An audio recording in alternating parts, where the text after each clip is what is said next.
ছেঁড়া pant pant পরা fashion, কিয়ামতের আগে হয়তো ন্যাংটা হয়ে যাওয়াটাই ফ্যাশন হবে। তো কিয়ামতের আগে এরকম বহুত উল্টাপাল্টা জিনিস থাকবে।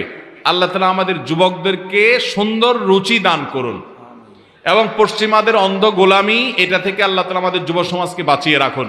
নবী করিম সাল্লাল্লাহু আলাইহি সাল্লাম বলেছেন, একটা সময় আসবে লা তাত্তাবিউন্না সুনানা মান কানা ক্বাবলাকুম, তোমাদের আগের যুগের মানুষদের অনুসরণ তোমরা করবে, এমন কি তারা গিয়ে গর্তে ঢুকলে তোমরা সেখানে যায় ঢুকবা, তারা এক বিগত গেলে তোমরা এক বিগত যাবা।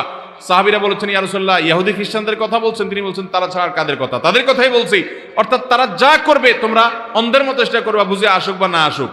আপনার প্যান্টটা ছেঁড়া, এটা কিসের ফ্যাশন ভাই? কিন্তু আপনি সেটাই করতেছেন। কাদের অনুসরণ করে করতেছেন? ওই যে ইহুদি খ্রিস্টানদের অনুসরণ করে। মুসলমানদের জন্য নবী করিম সাল্লাল্লাহু আলাইহি সাল্লামের চাইতে উত্তম কোনো আদর্শ নাই। লাকাদ কানা লাকুম ফি রাসূলিল্লাহি উসওয়াতুন হাসানা।